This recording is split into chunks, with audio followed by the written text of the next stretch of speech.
वली सुलैमान अर्रीहा गुदुव्वुहा शहरुन व रवाहुहा शहरुन व असलना लहू ऐनल कित्र व मिनल जिन्नि मन यअमलु बैन यदैहि बिइज़्नि रब्बिह। पिछले सबक में अल्लाह ताला ने दाऊद अलैहिस्सलातु वस्सलाम का तज़किरा किया। जो अल्लाह ने इनामात उनके ऊपर किए थे उनमें से चंद इनामात एहसान अल्लाह ने पिछले सबक में ज़िक्र किए। आज के सबक में अल्लाह ताला उनके बेटे सुलेमान अलैहिस्सलातु वस्सलाम का तज़किरा फरमा रहे हैं। जिस तरह अल्लाह ने दाऊद अलैहिस्सलातु वस्सलाम के लिए लोहे को नरम किया, उनको हुनर अता किया, सुलेमान अलैहिस्सलाम के लिए अल्लाह ने हवा को मुसख्खर कर दिया, उनके ताबे फरमा कर दिया। अब यहाँ पर अल्लाह फरमा रहे हैं कि जो हवा हमने सुलेमान अलैहिस्सलाम के लिए मुसख्खर की थी उसका सुबह को चलना भी 1 महीना है और उसका शाम को चलना भी 1 महीना है। अब इसकी तफसीरें मुख्तलिफ की जाती हैं। एक तफसीर इसकी ये की जाती है कि सुबह के चंद घंटों में वो सुलेमान अलैहिस्सलातु वस्सलाम को उठाकर इतनी दूर ले जाती जितना सफ़र 1 महीने में उस दौर में सवारियों पर तय किया जाता था, जो सवारियां उस दौर में थी। और इसी तरह शाम को वो वापस ले आती, 2 महीनों का सफ़र सुबह शाम में वो तय करवा देती सुलेमान अलैहिस्सलातु वस्सलाम को। दूसरा इसका माना किया जाता है कि गुदुव्वुहा, इसका माना सुबह को चलना नहीं, इसका मतलब है हवा का जाना 1 महीना, व रवाहु और हवा का वापिस आना 1 महीना। यानी उस दौर में जो बहरी सफ़र होते थे जहाज़ों पर, और आपको मालूम है कि समंदर के अंदर सफ़र उस वक्त तक नहीं हो सकता जब तक हवा आपके मुआफिक नहीं चल रही। अगर आपकी मुखालिफ सिमत से हवा आ रही है तो सफ़र मुमकिन नहीं होता। तो हवा का आपके मुआफिक चलना जो आपको ले जाए तेज़ी से, ये बहुत ज़रूरी है। तो सुलेमान अलैहिस्सलाम को इख्तियार था, इसलिए जब उन्होंने कहीं जाना होता या उनके लश्कर ने कहीं जाना होता तो हवा को हुक्म देते, वो 1 महीने तक उसी सिमत पर चलती रहती, और जब वापस आना होता तो फिर 1 महीने तक वापसी की सिमत पर चलती रहती। ये एक माना। लेकिन जो पहला माना है उसमें भी उसको भी अगर कबूल किया जाए तो कोई मसला नहीं है, क्योंकि यही सुलेमान अलैहिस्सलाम है ना जिनकी खिदमत गुजार एक बंदे ने आँख झपकने से पहले मलका का तख्त ले आया था। पढ़ा ना वाकया, और इसमें तो किसी को शक भी नहीं है। तो अगर वो हो सकता है तो फिर ये भी कोई मुश्किल नहीं है कि सुबह के वक्त में 1 महीने का सफर हो जाए। वो तो आँख झपकने से पहले तख्त ले आया, और वो कौन है? सुलेमान अलैहिस्सलाम की कौम में से एक बंदा है। तो ये तो खुद अल्लाह के नबी है जिनके लिए अल्लाह ने हवाओं को मुसख्खर किया। तो हो सकता है, मुमकिन है, इसमें कोई मुश्किल नहीं है, बाकी अल्लाह बेहतर जानते। व असलना लहू ऐनल कित्र, अल्लाह ने उनके लिए तांबे का एक चश्मा जारी कर दिया जिससे वो बर्तन बनाते थे, इस तरह की जो ज़रूरियात वो पूरी करते थे। और आज भी एक अखबार में है कि इसराइल उस चश्मे को आज भी तलाश कर रहा है, तांबे के चश्मे को जो सुलेमान अलैहिस्सलाम के लिए अल्लाह ने जारी किया था।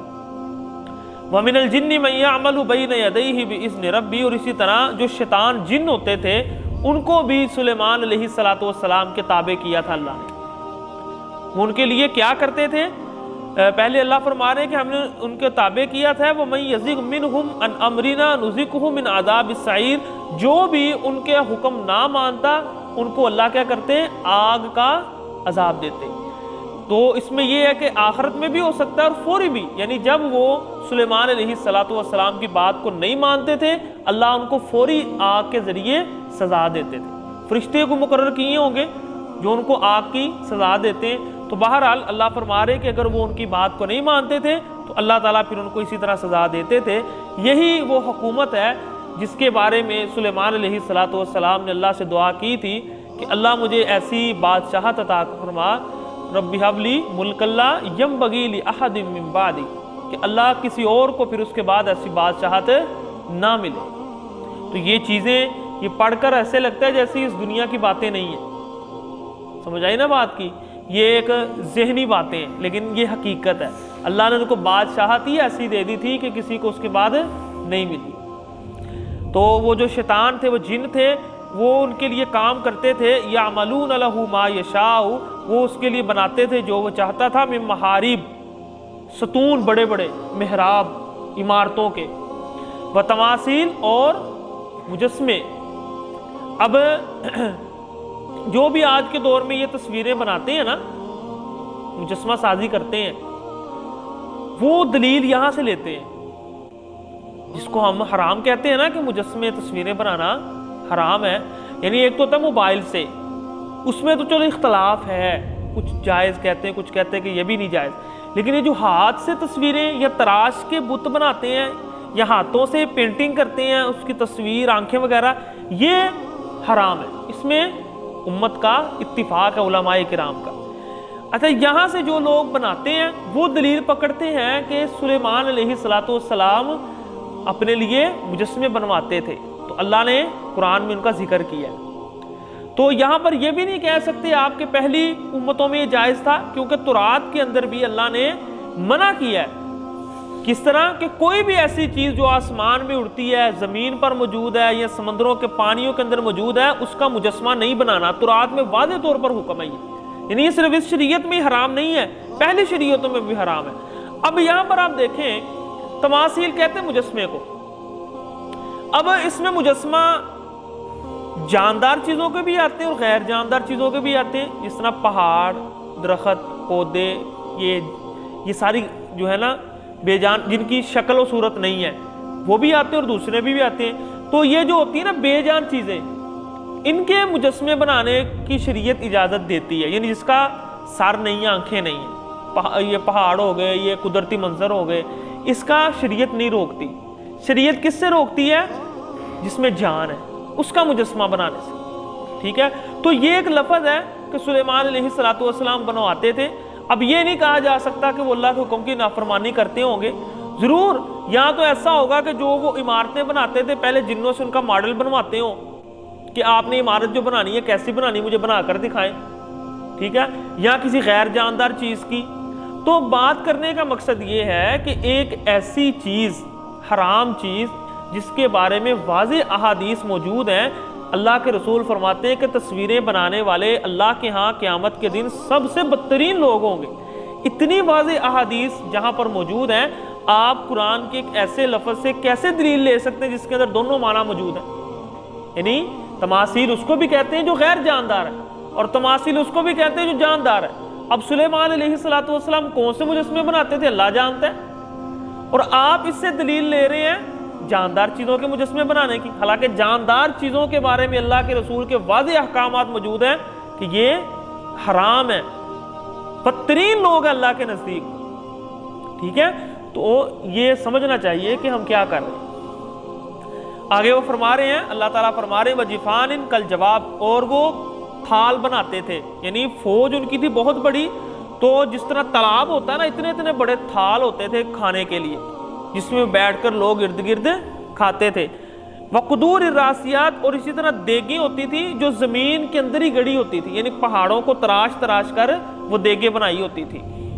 इअमलू आला दाऊद शुक्रा व कलीलुम मिन इबादी अश-शकूर, ए आले दाऊद अल्लाह का शुक्र अदा करो, अल्लाह का शुक्र अदा करने वाले बंदे बहुत थोड़े हैं। फलम्मा क़ज़ैना अलैहिल मौत मा दल्लहुम अला मौतिही, जब अल्लाह ने सुलेमान अलैहिस्सलातु वस्सलाम की मौत का फैसला किया, उनको मौत आ गई। अल्लाह ने उनकी मौत के बारे में जिन्नों को आगाह नहीं किया।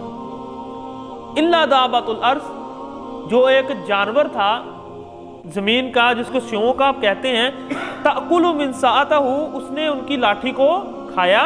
फलम्मा खर्र तबय्यनतिल जिन्नु, तो जब वो गिर पड़े तो जिन्नों की हकीकत लोगों के सामने वाज़ेह हो गई। उस दौर में मशहूर था कि जिन्न गैब का इल्म जानते हैं।